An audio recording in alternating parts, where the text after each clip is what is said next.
He won't help you here. What's up, Goth Gamer Nation? They're almost here. Someone at the door. Muffled conversation. It's another Next Fest, full of promising indie games to check out, and wish list, if you are so inclined. But first mostly, some updates on games previously covered. Mystery of the Malign, the supernaturally tinged detective puzzle game from Gameplay Supremacy, is out in full, and sitting at a respectful, positive standing with reviewers. Also released in full with very positive reception, One-Eyed Lyko, the dark Slavic puzzler from Morteshka. Pigface, the first-person ultra-violent shooter-stabber-creeper type game, is out in early access and sitting at overwhelmingly positive reviews. Joining Pigface in early access with a positive standing is the Y2K-flavored arena punch-and-shooter Texnoplasm. Baptiste, the creepy puppet psychological thriller, currently has a Kickstarter for physical editions and some other stretch goals. It has a week or so left and is halfway there at the time of writing. What else? What else is in the news? I may have missed a few last time. Point-and-click sci-fi mystery, The Drifter from Powerhoof, is out in full and doing quite well for itself, as well as the Lovecraftian lighthouse manager, Static Dread: The Lighthouse. Atmospheric dystopian platformer, Hypogea, will be out in less than a month. The throwback, mist-like, point-and-click adventure game, Nea, is out in full and has been received well, so well that its developer has been driven into the wilderness, where he plans on releasing the game through GOG as well. What else? Barring some catastrophe, by the time I post this, Radiolite, the creepy woodland walking sim, will have launched. Gaming, despite substantial rot from within and out, carries on.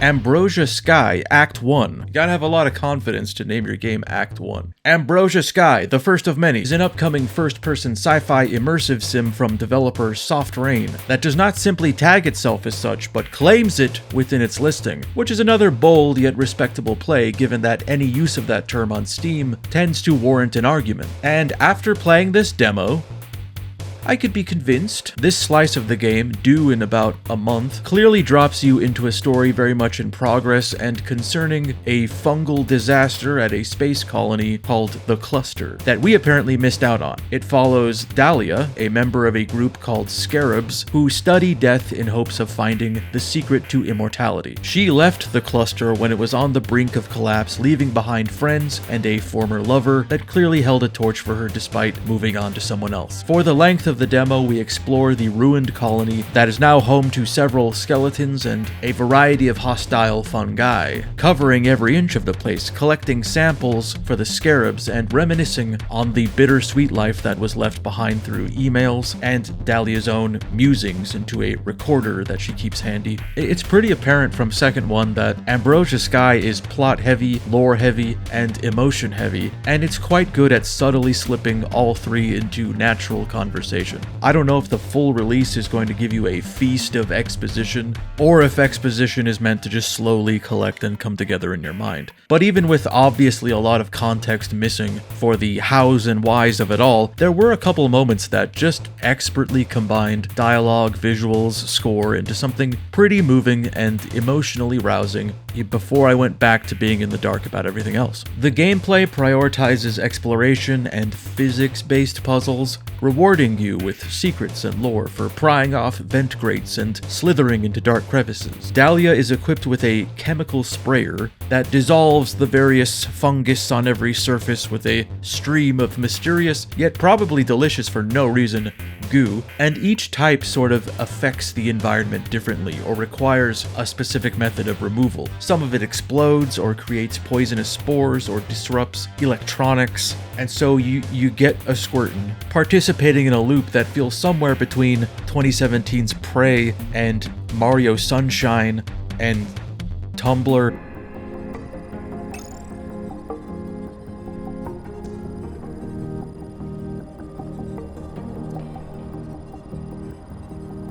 My grandfather's notes from when the cluster was first. That's your grandfather?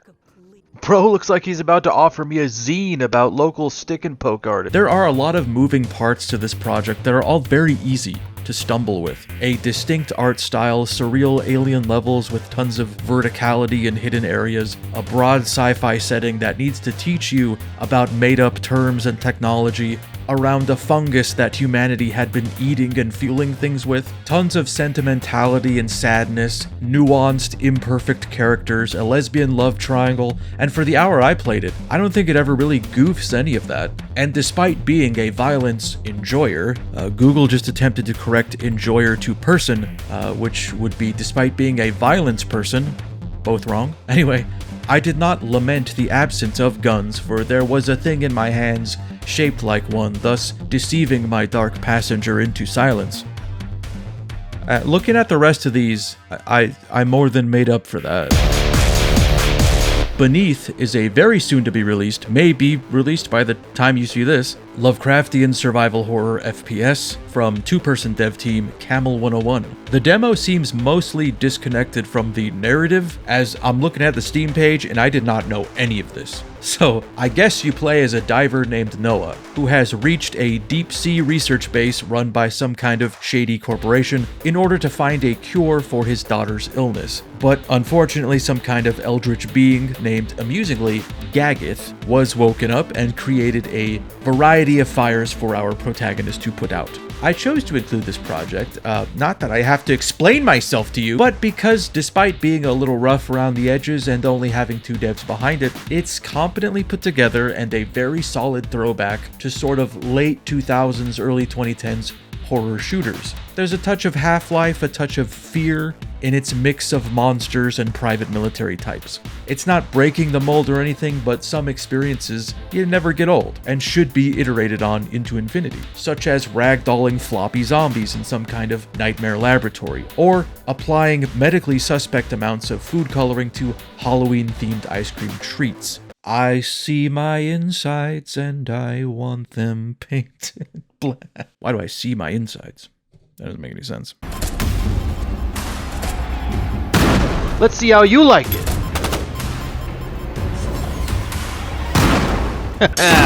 Not so tough now, are we?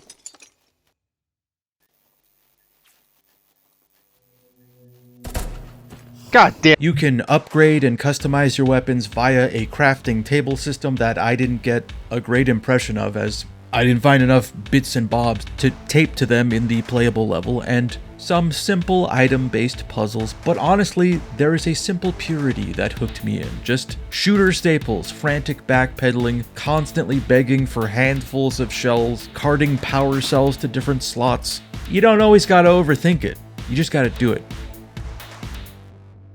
I don't know, it looks fun. Crisol, Theater of Idols, is an upcoming first-person action-adventure game from Vermilla Studios. This is definitely one of the more exciting entries in this Next Fest for me, but admittedly more on the cusp of indie, given that it's being published by Blumhouse, who are not well established in games, but have a massive, invasive, you might say, presence in film. And this is also not the only Blumhouse-produced game participating in Next Fest. You can also check out the demo for their psychological horror game Sleep Awake, which I did not include here because I don't fuck with hide or run from monster type of games, of which there is never a shortage of. There've been quite a few where I boot it up and then I walk by a locker and it's like press E to get in, and I'm like, actually, I will Alt-Tab to get out. Honestly, there's some real eye-popping visuals in that demo. Very impressive, very cinematic, but I also couldn't, for some reason, shake the thought, I get it, you have Blumhouse money. A thing which, hypocritically, I don't apply to this one because I like it. Anyway,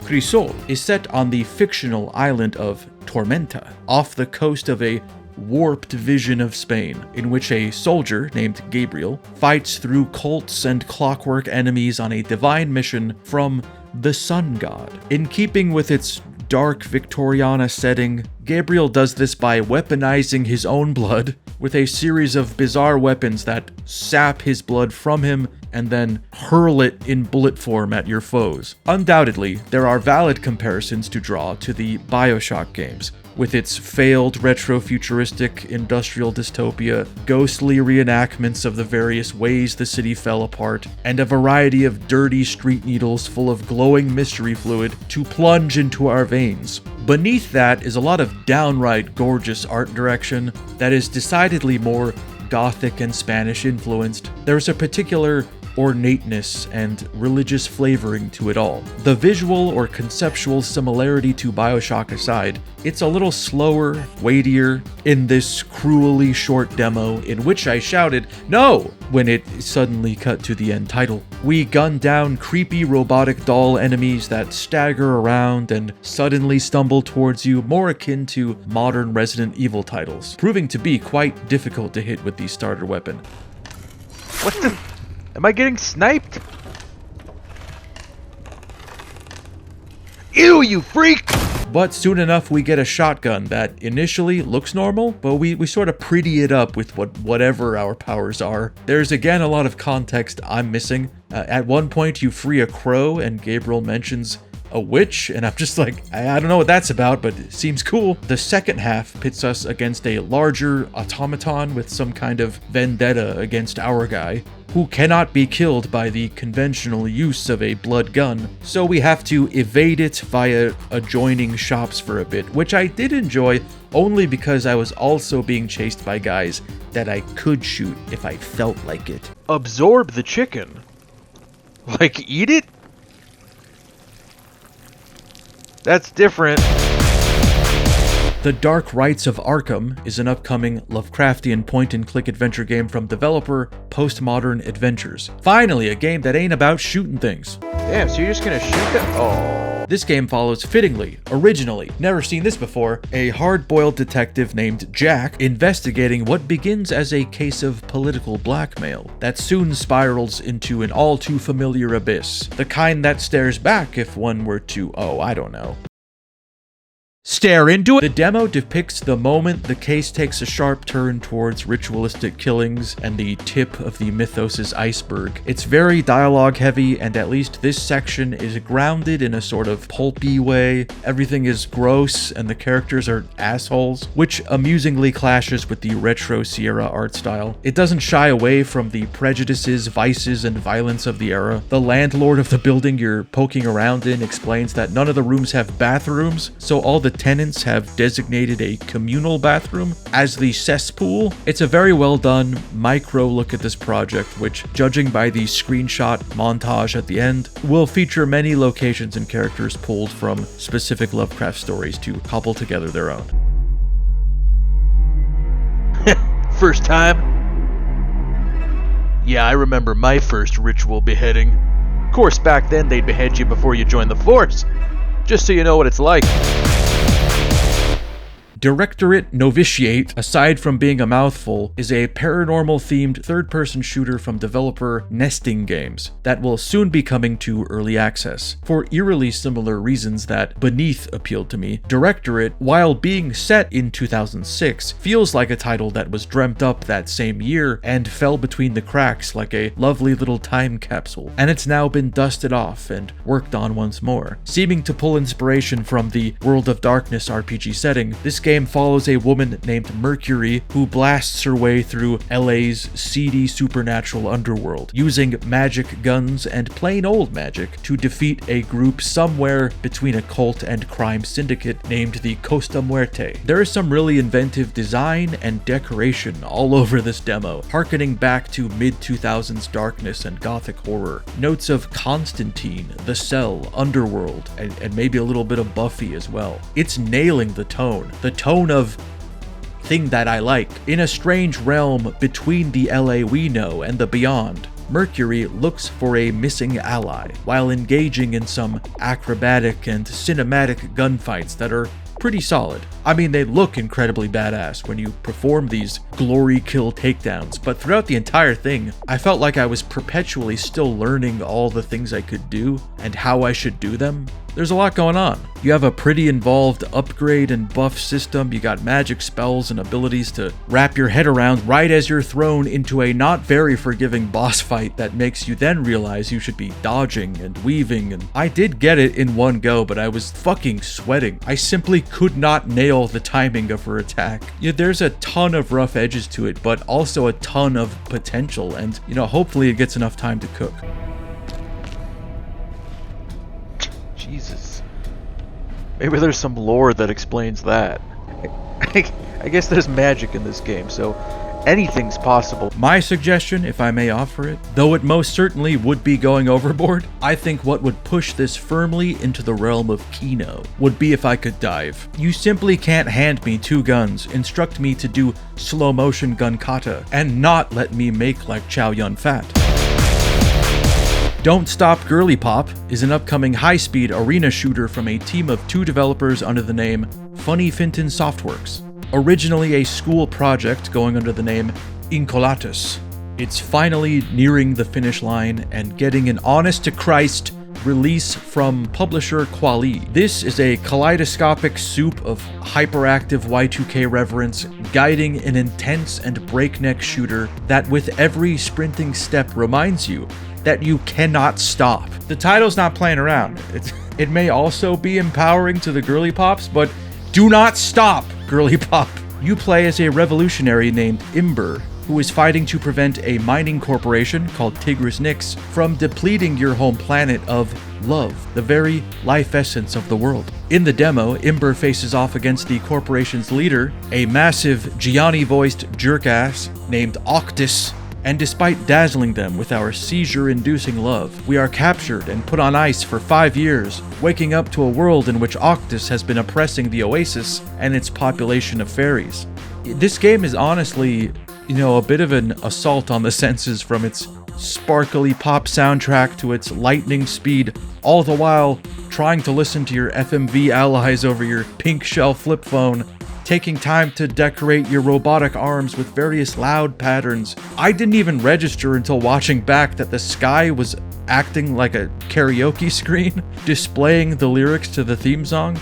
But it's infectiously fun and sweet in a way. Despite you shooting the minions of an evil mining corporation, the tone of everything is that of, Sailor Moon on Eraser Baby MDMA. I don't know why, but I got a huge laugh out of you holding out your phone-a-friend to yell at the villain, calling them a ding-dong through a 170 by 220 pixel display. The gameplay, obviously, very fast, very fluid, and frenetic, and I'm not very good at it, as the footage probably reflects. But there was clearly a lot of thought and refinement that went into keeping things flowing and intense, and when you lose momentum, you really feel it. There's like a panic that sets in, and even the music is yelling at you to get moving again. There's a lot of creativity and heart in this thing, and it's honestly a joy seeing this type of gameplay removed from edgy boy material and covered with prismatic stickers, makeup, and a syringe of adrenaline straight to the chest plate. I'll see you in another life. What have I done?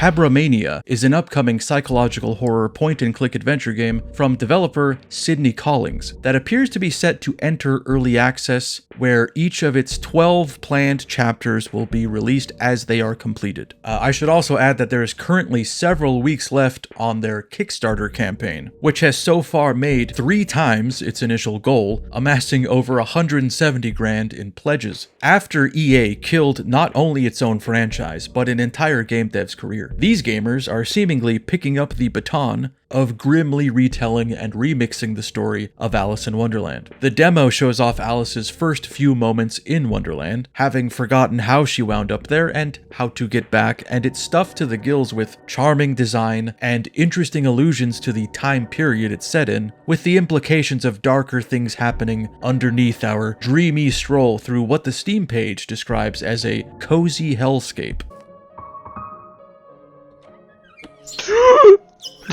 Take my money! This is kind of an easy dunk for me because I'm so enamored by the twisted fairy tale trope of sorts, but it's clearly competently constructed and just a joy to look at. Even the dialogue upholds the whimsy and absurdity of the original text while teasing at more adult themes. Also, this is not entirely shown off in the demo, but the Steam page does describe the game as an RPG on account of its branching dialogue, karma system, and multiple endings. So on top of just being a well-executed point-and-click game in the classical sense, it aspires to add its own twist to the format.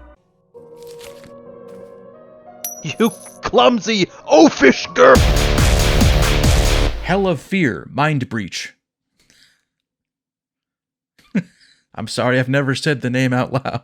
Is an upcoming sci-fi immersive sim from Abyss Assembly and follows a character who is really testing the limits of how cool a name can be. Major Axel Vex of Extraterrestrial Incident Response answers a distress signal from an underground research facility on a faraway planet, only to find that shit is crazy fucked. The staff appears to have been slowly replaced by toxic plant creatures. The horror of this disaster documented in datapads and CCTV recordings. This project sticks to familiar flavors, reminiscent of System Shock mostly, what with you being alone, uncovering the final moments of a bunch of poor wage slaves working for a megacorp. You also find modules to upgrade your suit, various weapons, food, ammo types, medical supplies, and junk to spend way too long organizing and sacrificing in your inventory, stuffing your face with potato chips in favor of a few more glow sticks, which are much more delicious. Oh boy, little space issue developing. Well, watermelon students, guess we can get rid of that. You know, a lot of people think you're supposed to put salt on it. Oh!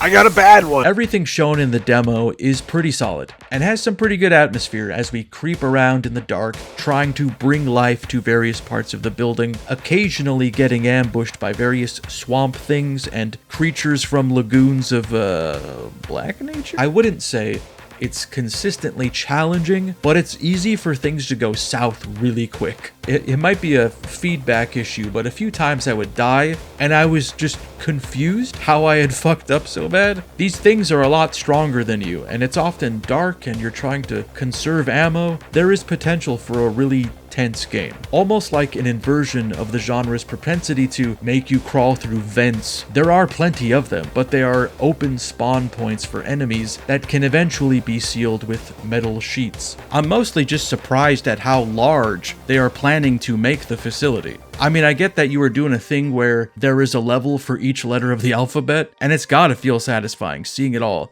laid out like that. But, well, you made a game, so you know more than me. I'll have to defer to your judgment on that.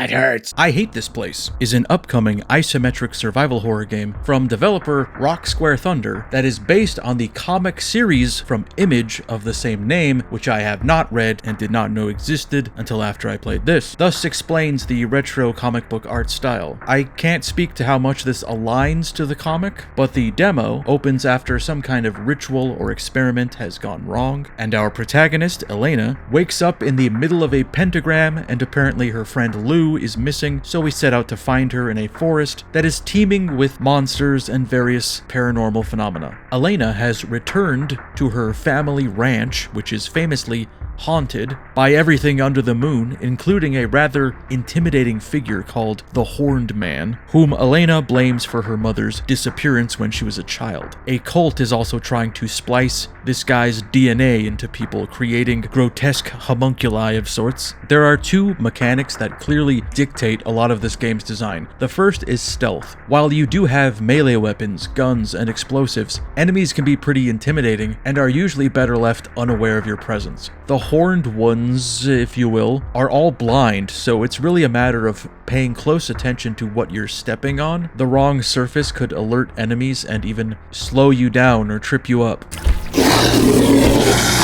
Hey, you know what? Forget this. Smell you later, chicks. The community page on Steam strangely has more than a couple comments to the effect of, if I can't turn off the comic book onomatopoeia, then I'm out, not buying this. Which is real weird because it's like baked in there, you know? It's how you know if you're hidden or not, and I think that's pretty clever use of the style. You know, it's turning the look into a mechanic. It's like Borderlands, only I want to play it. The other mechanic, which we get only the briefest glimpse of, is crafting, allowing you to tape junk together to make ammo, bombs, and modifications. With the maintenance of the ranch being almost a mini-game in itself, it's not my favorite type of gameplay. But there is enough exploration and combat that I'm still engaged. It seems like a fun little universe that doesn't take itself all that seriously, but has room for sentimentality. And just to shout out, I love how you have a little sketchbook that updates every so often when you found a new clue or made it past some obstacle. It's one of those considerate but completely unneeded touches that reminds me that games are an art form. Industria II is an upcoming first-person survival horror game and sequel to 2021's Industria from developer Bleak Mill, given that my output tends to cover games that are old enough to rent vehicles. I don't think I found the opportunity to recommend Industria in video form, but I really enjoyed that game and found its more atmospheric and ambient approach to the genre novel and well executed. It plays kinda like a walking sim where there are long stretches of just slowly making your way through a beautifully rendered robot dystopia that only occasionally makes you gun down hostile machines that emerge from rubble and sprint towards you. Pleasant uneventfulness punctuated by moments of panic as you remember there is a gun in your hand and many things that want you dead. Both games concern a scientist named Nora that is teleported from East Berlin, 1989, to a parallel dimension in which a rogue AI has laid waste to civilization and turned it into an industrial graveyard. The demo seems to twist the horror knob up a few notches, immediately locking you in a dark, decrepit factory full of gross, biomechanical robots that are leaking oil and staggering around like zombies. In the first game, enemies were very recognizably robots with like wacky, inhuman proportions, but these seem to be some creepy attempt at closer resembling the beings they replaced. There's also robot spiders, which I did not care for at all.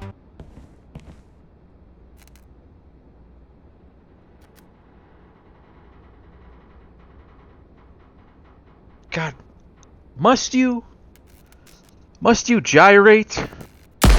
It feels like a pretty natural progression of ideas from the last game that is a touch more gamey. They've picked up some things along the way, you know? Noticed ideas in other games and saying, oh, that's good, throw it in. There's a lovely backpack grid inventory system from which you can upgrade your weapons and create ammo. There's some new gadgets like an enemy locator. Enemies you're encouraged to evade rather than blast, but blasting is still valid. I've always liked the weapons in these games because they're sort of recognizable as real guns, but with mismatched pieces or weird metal greeblies stuck on, just slightly out of sync with reality. But overall, a beautiful world they got going on in this series, and increasingly plausible.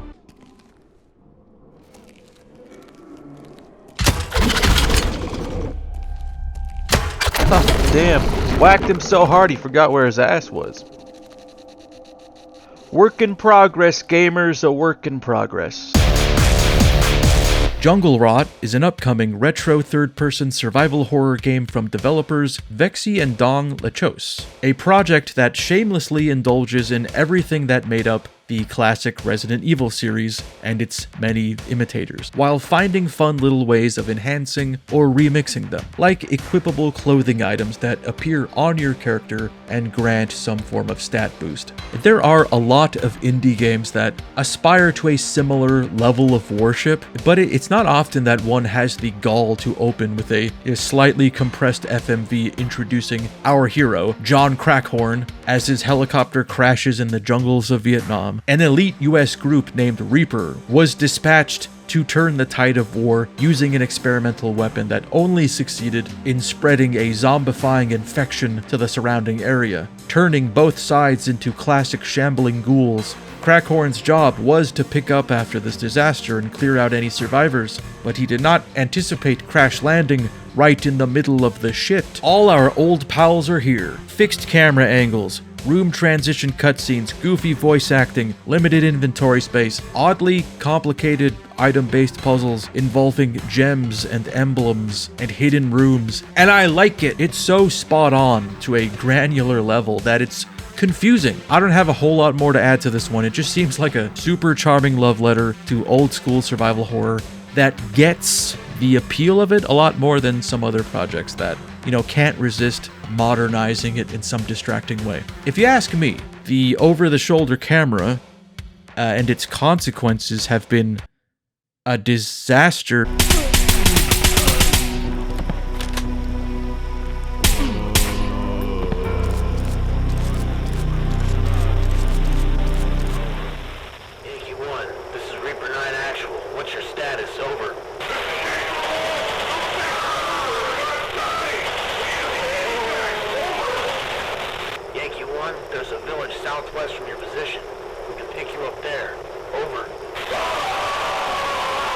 Bro, just say you're busy.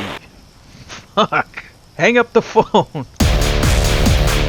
Kingdom of Night is an upcoming isometric ARPG from developer Friends of Safety, and this one was a bit of a roller coaster experience. I think there were 2 times early on in the demo where I thought I might alt-tab out of here and move on. But in all fairness, it's got a lot to set up, several characters with various relationships and issues, and then it really gets moving, and by the end I was dreading the cut to thanks for playing. I wanted to stay there a little longer. It's just what a well put together and imaginative little game. It puts you in the shoes of an average high schooler in a 1980s Arizona town that is slowly succumbing to demonic invasion perpetrated by a satanic cult that was masquerading as a sort of neighborhood watch cult. It's certainly playing around with tropes and nostalgia for the era, but also feels like something that could have been written from within the era and comments on it, feeling like a slice of life coming of age story that just so happens to have people getting their fucking heads ripped off. Mrs. Speedwell's intimate picture.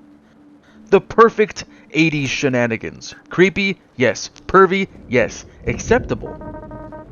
Well... Oh, fuck! It's like Breakfast Club and Revenge of the Nerds meets Prince of Darkness and Night of the Creeps. Despite its more modern setting, it rather faithfully works in a lot of the staples of traditional fantasy RPG, with classes, abilities, loot with special properties, and a variety of side quests to distract yourself with that, at least in the demo, you do not feel disconnected, but more like a mini story playing out in the chaos affecting all areas of town. There is a lot of retro influence in gameplay. It reminded me a lot of stuff like Secret of Evermore and maybe Nox and a little Diablo, but that's mostly in the moment-to-moment questing. Once you're pitted against a boss, you're forced to think a lot faster and dodge a variety of attacks, mind your stamina, and so forth. It feels a touch more modern, but undoubtedly more suited as a console game played with a controller. And I think that's probably what they had in mind developing it, as they're even planning to allow couch co-op with it. Let's see. Ooh, another house with their lights on. Gotta warn everybody, there's some crazy... Oh, garbage. Yeah! Gimme. Ooh, another one!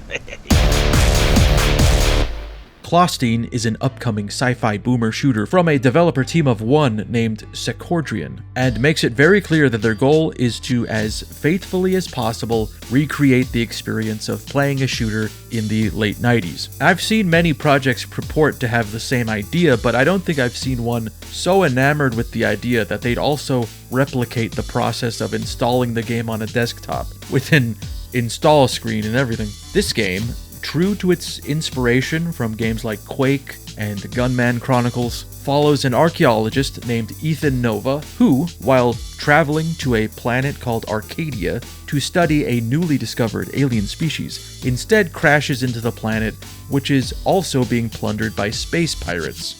It's a blocky, chunky, crusty time, and impressively captures even the minutia of the generation's jank, music, sound design, and voice acting. The creator seems so devoted to getting this right that when I played it, in the first level there is a bit of graffiti on a wall that reads, "fucking aliens." And then like a day later, someone commented in the community hub that a game released in this era, and with a younger target audience, probably wouldn't have included profanity beyond hell, damn, and bastard. And he was like, yeah, you're right, and now it's gone. By that same token, there are a lot of nitpicks about the way it looks, and I should also say that I actually don't care exactly how faithful it is. Even if it was 1-to-1, you know, it just isn't in me to give a shit about its use of screen space ambient occlusion or whatever deeply inside baseball goes on with its makeup. All I know is it looks old, sounds old, click on heads, fun, haha, itchy, tasty. Intruder! Barely know her. I'm fucking funny, man. There's a ton of shooting that all feels impactful and well implemented, as well as a few puzzles, both item-based and logic, which I appreciated a great deal. And from what we see, they aren't particularly difficult, but it's like, it's already nailing so much, I can't believe you'd even attempt this sort of thing. Making a game. Sounds like a fucking nightmare. Pathologic 3 is an upcoming Pathologic game The third one, in fact, from developer and Tiny Bit's abandoned child, Icepick Lodge. If you were unfamiliar or just forgot, as there will be about 6 years separating the two, Pathologic 2 was meant to be an expanded remake of Pathologic, but after completing one of its 3 storylines, they soon realized how difficult that would be for such a small team, working on just about as niche a game as you could, and it was kind of already a full game's worth of content, so why not call it there? The fact that they also have a new publisher for this one, it raises the question if they did this because they might not own the name Pathologic 2. In any case, just about the most confounding and bleak universe ever devised by gamers returns and has not missed a beat. It was actually kind of surreal returning to this series that I thought I had escaped. Pathologic is, I guess, actually a sort of psychological horror misery and stress simulation in which you are thrown into a town with strange customs and history that is actively fighting against you truly getting it, burying its secrets in arcane language and bizarre meta commentary on the futility of your quest. Oh yeah, it's coming together. I think I see it. That's great. I think you should workshop it though. Invariably, there is a plague that will soon sweep through, and it's up to your player, in this iteration a highfalutin doctor from the city named Daniel, to prevent complete eradication of the townspeople within 12 days. Maybe it's just been a while, but there is a lot that feels different about this entry. Some streamlined, gamier ideas that make it more approachable at first, but also like I'm being overloaded with new mechanics, mini-games, and gizmos. For everything they give you that makes the game seem easier, they've added a new horror, such as the embodiment of the sand pest stalking you through the streets of the city. There's a room full of clocks where one can move between the 12 days to address something that will hopefully improve the following days. It's like literally a time travel story that doesn't give a shit that it's a time travel story. Strime Tavel. Yes, it's kind of a Strime Tavel game. Also, Daniel has this bipolar bar representing his apathy and mania, and he essentially needs to self-medicate or stim to balance it out by literally manipulating or hitting something in his environment. It's actually very interesting. So there's been no shortage of Icepick reevaluating their game and exploring new ideas. Enough so to warrant it being a numbered sequel, I'd say. Though the community really seems to have a stick up its ass about it being the third game instead of DLC for Pathologic 2. As though that was guaranteed to you 6 years ago. When I played Pathologic 2, I was like, you're gonna do this 2 more times? Okay. Maybe it's me just, being on the cusp of legitimately, officially old, but I can't imagine giving a shit about $30 I spent during the pandemic. I made a lot of mistakes 6 years ago, many of which haunt me a lot more than a game that I did still play for 40 hours. I'm sorry, I don't carry bills on me.